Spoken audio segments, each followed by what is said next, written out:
नमस्कार, आप देख रहे हैं एएनबी न्यूज और मैं हूं आपके साथ प्रियंका तिवारी। शुरुआत करते हैं इस खास बुलेटिन की और बुलेटिन की शुरुआत करेंगे छत्तीसगढ़ से। छत्तीसगढ़ के झीरम कांड की जांच के लिए गठित आयोग में आंशिक बदलाव किया गया। जस्टिस प्रशांत मिश्रा की अध्यक्षता में गठित इस आयोग में 3 नए बिंदु जोड़े गए। वहीं आयोग में 2 नए सदस्यों को शामिल किया गया। बता दें कि जस्टिस मिश्रा का तबादला हो गया है, इसलिए इस आयोग के अध्यक्ष पद पर न्यायमूर्ति सतीश के अग्निहोत्री को नियुक्त किया गया। वहीं न्यायमूर्ति जी मिंजाहुद्दीन पूर्व न्यायाधीश उच्च न्यायालय बिलासपुर सदस्य होंगे। आयोग अपनी जांच इस अधिसूचना के प्रकाशन की तारीख से 6 माह के भीतर जांच पूरी करेगा और राज्य शासन को रिपोर्ट सौंपेगा। जांच के दौरान तकनीकी विषय या बिंदुओं पर आयोग किसी संस्था विशेषज्ञ की सलाह ले सकेगा।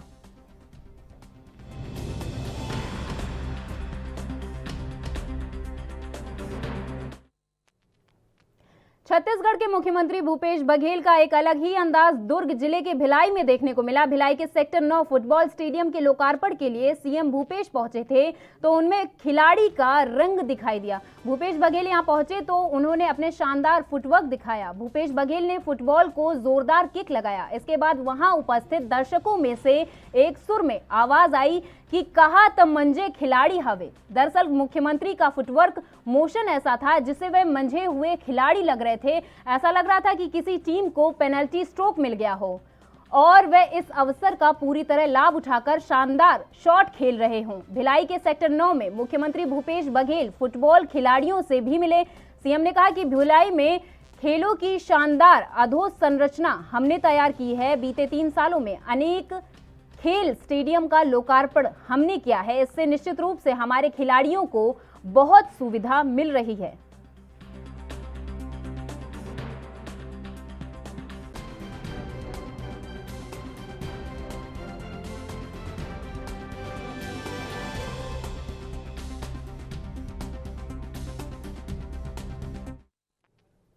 केंद्र की मोदी सरकार ने 15 नवंबर को जनजातीय गौरव दिवस के रूप में देश भर में मनाया जाना तय है।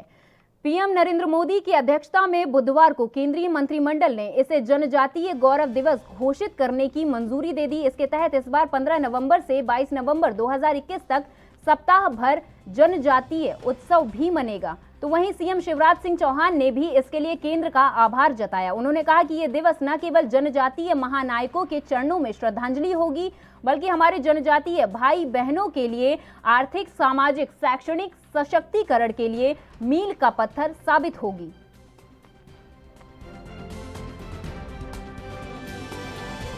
एक और तकलीफ हो रही है कांग्रेस को और कुछ और लोगों को कि भारतीय जनता पार्टी जनजातीय गौरव दिवस क्यों मना रही है। मैं भारत के प्रधानमंत्री श्रीमान नरेंद्र मोदी जी को हृदय से धन्यवाद देना चाहता हूं। उन्होंने आजादी के वो जन नायक, चाहे बिरसा मुंडा हो, भगवान बिरसा हो, टंट्या मामा हो, रघुनाथ शाह, शंकर साहब, भीमा नायक, खज्जा नायक, उनके योगदान को प्रणाम किया है। जनजातीय संग्रहालय बनाए जा रहे हैं पूरे देश में और जनजातीय गौरव दिवस मनाने की पूरे देश में घोषणा की है। 15 से लेकर 22 नवंबर तक ये जनजातीय गौरव दिवस न केवल जनजातीय महानायकों के चरणों में श्रद्धांजलि होगी बल्कि हमारे आदिवासी भाई बहन, जनजातीय समुदाय के आर्थिक, सामाजिक और शैक्षणिक सशक्तिकरण के लिए मील का पत्थर साबित होगा। इन कांग्रेस को दर्द है, क्यों बुला रहे हैं, क्यों खर्चा कर रहे हैं। आदिवासी भाई बहन आएंगे, जनजातीय भाई बहन आएंगे, उनका हृदय से स्वागत होगा। सारी व्यवस्थाएं की जाएगी, धूमधाम से कार्यक्रम होगा और हमारे जनजातीय भाई बहन, आदिवासी भाई बहन, हमारे बेटा बेटी आगे बढ़े, इसके लिए हर संभव उपाय किए जाएंगे। मध्य प्रदेश के मुख्यमंत्री शिवराज सिंह चौहान आज निवाड़ी जिले के दौरे पर रहे, जहां उन्होंने निवाड़ी में आयोजित विकास समागम कार्यक्रम में भाग लिया। सीएम शिवराज के सभा में पहुंचते ही बीजेपी कार्यकर्ताओं ने उनका जोरदार स्वागत किया। इस दौरान सीएम शिवराज सिंह चौहान कांग्रेस पर भी हमलावर होते हुए नजर आए। कांग्रेस के खिसकते जनाधार और हो रही हार से कमलनाथ जी बौखला गए। कल उन्होंने कहा कि पृथ्वीपुर जोवट भारतीय जनता पार्टी ने जीता नहीं, लूटा है। ये जनता का अपमान है, जनादेश का अपमान है, लोकतंत्र का अपमान है। कांग्रेस और कमलनाथ जी हार पचा नहीं पा रहे हैं। आखिर जनता ने वहां वोट दिया है। क्या पृथ्वीपुर और जोवट की जनता को अपमानित करने का हक कमलनाथ को है? लोकतंत्र का मजाक उड़ा रहे हैं। क्या जनता लूटती है चुनाव? कमलनाथ जी के इस बयान का मैं घोर निंदा करता हूं। कमलनाथ जी के इस बयान की मैं निंदा करता हूं। राजनीति में हार और जीत लगी रहती, खिलाड़ी भाव से लेना चाहिए। एक और तकलीफ हो रही है कांग्रेस को और कुछ और लोगों को कि भारतीय जनता पार्टी जनजातीय गौरव दिवस क्यों मना रही है। मैं भारत के प्रधानमंत्री श्रीमान नरेंद्र मोदी जी को हृदय से धन्यवाद देना चाहता हूं। उन्होंने आजादी के वो जन नायक, चाहे बिरसा मुंडा हो, भगवान बिरसा हो, टंट्या मामा हो, रघुनाथ साह, शंकर साह, भीमा नायक, खज्जा नायक, उनके योगदान को प्रणाम किया है। जनजातीय संग्रहालय बनाए जा रहे हैं पूरे देश में और जनजातीय गौरव दिवस मनाने की पूरे देश में घोषणा की है। 15 से लेकर 22 नवंबर तक ये जनजातीय गौरव दिवस न केवल जनजातीय महानायकों के चरणों में श्रद्धांजलि होगी, बल्कि हमारे आदिवासी भाई बहन, जनजातीय समुदाय के आर्थिक, सामाजिक और शैक्षणिक सशक्तिकरण के लिए मील का पत्थर साबित होगा। इन कांग्रेस को दर्द है, क्यों बुला रहे हैं, क्यों खर्चा कर रहे हैं? आदिवासी भाई बहन आएंगे, जनजातीय भाई बहन आएंगे, उनका हृदय से स्वागत होगा। सारी व्यवस्थाएं की जाएगी, धूमधाम से कार्यक्रम होगा और हमारे जनजाति भाई बहन, आदिवासी भाई बहन। मध्य प्रदेश के मुख्यमंत्री शिवराज सिंह चौहान ने पूर्व सीएम कमलनाथ पर निशाना साधा, साथ ही कांग्रेस को भी आड़े हाथों लिया। उन्होंने कहा कि कांग्रेस के खिसकते जनाधार और हो रही हार से कमलनाथ जी बौखला गए। कल उन्होंने कहा कि पृथ्वीपुर जोवट को भारतीय जनता पार्टी ने जीता नहीं, लूटा है। ये जनता का अपमान है, जनादेश का अपमान और लोकतंत्र का भी अपमान है। मैं उनके इस बयान की कड़ी निंदा करता हूं।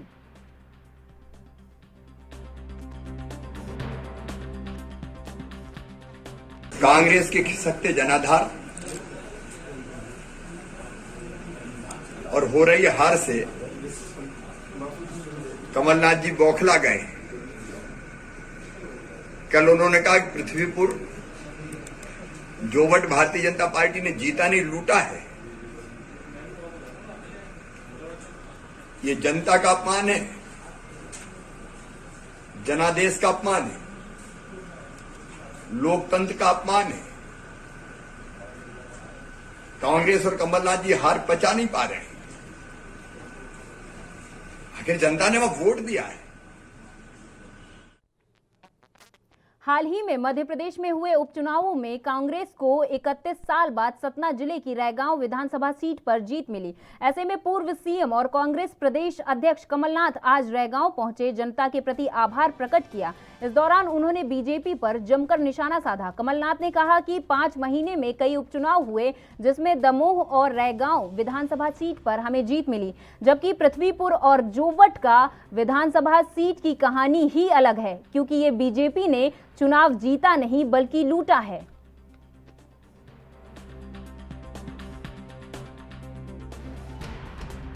पहले मैं कहता था हमारी उम्मीदवार, अब मैं ये नहीं कहता हमारी उम्मीदवार। आपके प्रतिनिधि कल्पना वर्मा जी, आप सबका बहुत बहुत धन्यवाद। आपने मुझे बल और शक्ति दी, केवल मुझे ही बल और शक्ति नहीं दी, आपने जो संदेश हर कांग्रेस के परिवार के सदस्य को दी, आप सबका बहुत बहुत धन्यवाद। पिछले 5 महीने में 4 उपचुनाव हुए हैं। दमोह का हुआ, अजय टंडन जी जीते। हमारा रैगांव का हुआ, हम जीते। और जोबट और पृथ्वीपुर और खंडवा की कहानी कुछ और है। उसका सामना आपको भी करना पड़ा। बीजेपी का सामना नहीं था, उनके पैसे, प्रशासन और पुलिस का सामना करना पड़ा। और जो हरकतें हुई वहां, मैं जानता हूं कि ये चुनाव जीता या लूटा। लूटा है ये चुनाव। हमारे रैगांव में 313 बूथ में से हम लगभग 200 बूथ जीते। आप सबको बहुत बहुत बधाई देना चाहता हूं। ये जीत कल्पना वर्मा की नहीं है, कमलनाथ की नहीं है। ये जीत हर कांग्रेस कार्यकर्ता, हर कांग्रेस के परिवार की है। बीजेपी नेता नरोत्तम मिश्रा ने कांग्रेस नेता सलमान खुर्शीद और दिग्विजय सिंह के लिए कहा कि दोनों लोग तुष्टीकरण की राजनीति के पोषक हैं, बिखराव और अलगाव की भावना फैलाने का काम करते हैं। कांग्रेस और गांधी परिवार चाहता है कि देश जातियों में बंटकर खंड खंड हो जाए, जबकि मोदी जी अखंड भारत की बात करते हैं। सलमान खुर्शीद हो या दिग्विजय सिंह जी, ये कंट्रोवर्सी किताब नहीं, किताब ही इसलिए छापी होगी उन्होंने कि कंट्रोवर्सी हो, क्योंकि ये सब तुष्टीकरण की राजनीति के पोषक हैं। देश के अंदर जितना बिखराव और अलगाव ये लोग पैदा करते हैं, कोई नहीं करता। कांग्रेस के लोग, गांधी परिवार, ये टुकड़े टुकड़े गैंग के समर्थक हैं। सबसे पहले राहुल गांधी मिलने गए थे कन्हैया कुमार से, केजरीवाल गए थे। ये सब वही है कम्युनिस्ट विचारधारा के लोग। ये चाहते हैं देश जातियों में बढ़ जाए, हिंदू शब्द विलोपित हो जाए, हिंदू धर्म की आस्थाएं खंडित हो जाएं और देश खंड खंड का हो जाए। ये देश को खंड खंड का करना चाहते हैं और मोदी जी अखंड। वहीं एमपी सीएम शिवराज सिंह चौहान ने कांग्रेस पर तीखा हमला बोला और कहा कि कांग्रेस के खिसकते जनाधार और हो रही हार से कांग्रेसी नेता बौखला गए। कांग्रेस अपनी हार पचा नहीं पा रही। आइए आपको सुनाते हैं और क्या कुछ कहा एमपी सीएम शिवराज सिंह चौहान ने। कांग्रेस के खिसकते जनाधार और हो रही हार से कमलनाथ जी बौखला गए। कल उन्होंने कहा कि पृथ्वीपुर जोवट भारतीय जनता पार्टी ने जीता नहीं, लूटा है। ये जनता का अपमान है, जनादेश का अपमान है, लोकतंत्र का अपमान है। कांग्रेस और कमलनाथ जी हार पचा नहीं पा रहे। आखिर जनता ने वह वोट दिया है।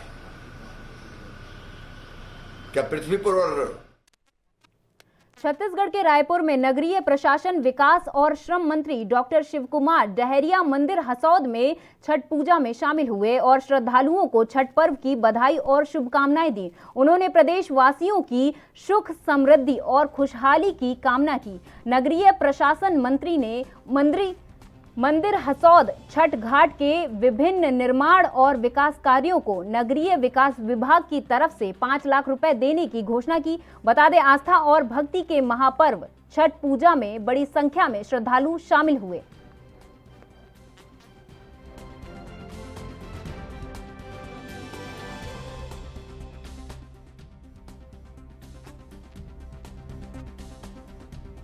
मंत्री ने 5 लाख रुपए देने की घोषणा की है। छठ पूजा पर नगरीय प्रशासन मंत्री शामिल हुए, जहां पर हजारों की संख्या में भीड़ उमड़ी देखी और वहां पर मंत्री ने 5 लाख रुपए देने की घोषणा कर दी। बता दें, छठ पूजा देश भर में मनाया गया। आज सुबह ही इसका अंतिम रूप देखने को मिला।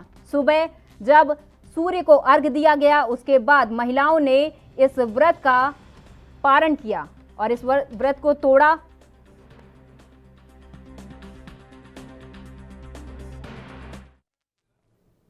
बीजेपी नेता नरोत्तम मिश्रा ने कहा कि वैश्विक नेता प्रधानमंत्री नरेंद्र मोदी जी जनजातीय गौरव दिवस कार्यक्रम में शामिल होने 15 नवंबर को भोपाल आ रहे। आज इंदौर में जनजातीय और अधिकारियों के साथ कार्यक्रम की तैयारियों और उनको सफल बनाने को लेकर बैठक की। हम सबके मध्य प्रदेश में, हम सबके बीच में हमारे वैश्विक नेता प्रधानमंत्री माननीय मोदी जी आ रहे हैं।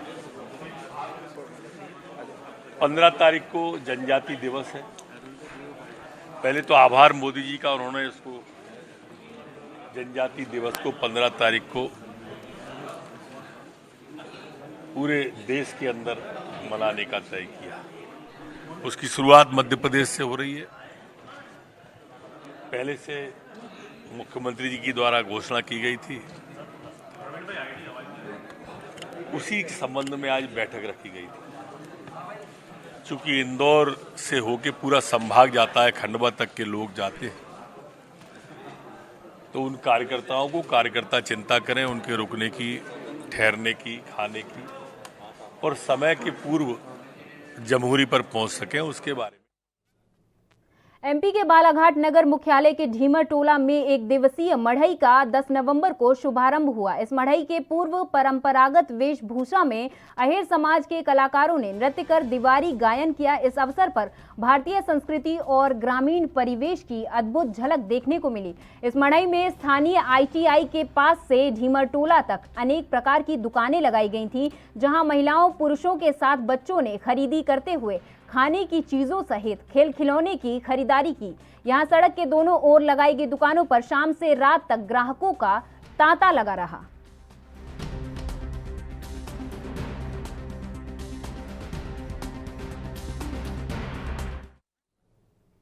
खबर मध्य प्रदेश के मंडला से है, जहां बिछिया तहसील के अंतर्गत आने वाले ग्राम कुम्हरा में एक गरीब किसान की धान की फसल में आग लग गई। जानकारी के मुताबिक अंजनिया विद्युत विभाग की तरफ से मेंटेनेंस का कार्य किया जा रहा था, जिस कारण से अंजनिया फीडर का विद्युत प्रवाह बंद रखा गया था, जिसके चलते अंजनिया के अंतर्गत आने वाले सभी गांव की विद्युत सप्लाई बंद रखी गई थी। लेकिन इसे किसानों का दुर्भाग्य ही कहें कि 11 बजे के करीब किसान की धान की फसल के रखे हुए बंडे में अज्ञात कारणों से आग लग गई, जिसके चलते गरीब किसान की लगभग 4 एकड़ की धान की फसल जलकर खाक हो गई। घटना की जानकारी लगते ही विद्युत विभाग के सीनियर अधिकारियों को इस बात की जानकारी दी गई, तो विद्युत विभाग की तरफ से संवेदनशीलता दिखाते हुए तुरंत ही लाइट चालू कराई गई।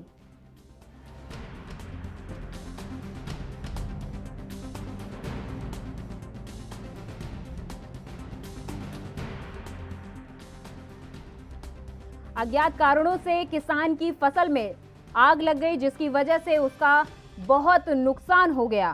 धान की फसल थी ये और किसान की ये फसल जलकर राख हो गई। कारणों का अभी तक पता नहीं चल पाया है कि किस वजह से धान की फसल में आग लगी, लेकिन फसल में बहुत ज्यादा नुकसान होने की वजह से किसान कहीं ना कहीं मायूस हो गया है।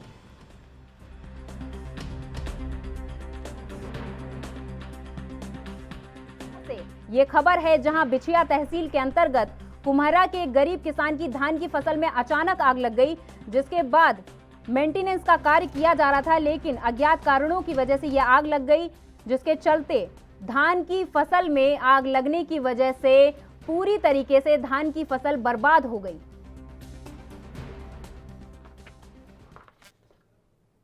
एमपी के शिवपुरी जिले के करैरा थाना अंतर्गत कॉलेज तिराहा के पास national highway 27 Jhansi Shivpuri highway पर क्रॉस करते वक्त एक अज्ञात वाहन ने मोटरसाइकिल सवार पर टक्कर मार दी, जिससे वो नीचे गिर गया और मौके पर ही उसकी मौत हो गई। वहीं सूचना मिलते ही मौके पर पहुंची पुलिस ने मृतक को पोस्टमार्टम के लिए भेजा और मामला दर्ज कर घटना की छानबीन शुरू कर दी। पुलिस विभाग को नशीले पदार्थ रोकथाम अभियान में एक बार फिर सफलता मिली। पुलिस ने 2 संदिग्धों के पास से बड़ी मात्रा में नशीले पदार्थ जब्त किए। बता दें कि पिछले कुछ समय से नशीले पदार्थों का क्रय विक्रय बढ़ गया है, जिसे रोकने पुलिस को सीएम ने सख्त निर्देश दिए। इसलिए पुलिस भी बड़ी सजग होकर इसकी जांच पड़ताल कर रही है।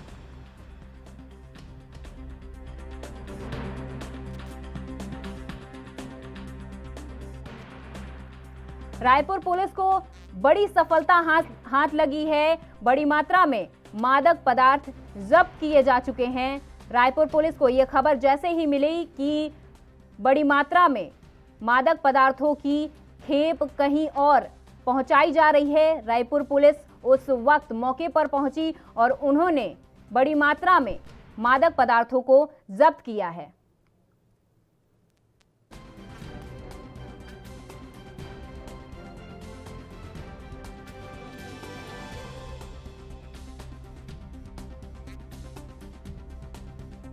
आपको बता दें, रायपुर से ये खबर है जहां पर पुलिस को ये बड़ी सफलता हाथ लगी है, जहां पर पुलिस ने 2 संदिग्धों के पास से बड़ी मात्रा में नशीले पदार्थ जब्त किए हैं। नशीले पदार्थों का देश भर में क्रय विक्रय इतना बढ़ गया है कि लोग ढिलाई दिखाने लगे हैं सरकार के प्रति, सरकार को अनदेखा करने लगे हैं, जिसकी वजह से मादक पदार्थों की खेप इधर से उधर पहुंचाई जा रही थी। लेकिन रायपुर पुलिस को जैसे ही मौके पर इस बात की जानकारी हुई कि बड़ी मात्रा में मादक पदार्थों को इधर से उधर भेजा जा रहा है, वो मौके पर पहुंची और उन्होंने बड़ी मात्रा में मादक पदार्थों को जब्त किया।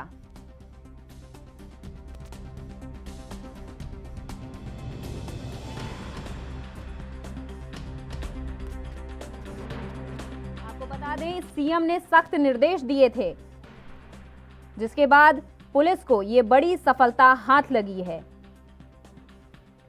पुलिस काफी सजग होकर इसकी जांच पड़ताल में लग गई है, जिसकी वजह से रायपुर पुलिस को ये बड़ी सफलता हाथ लगी।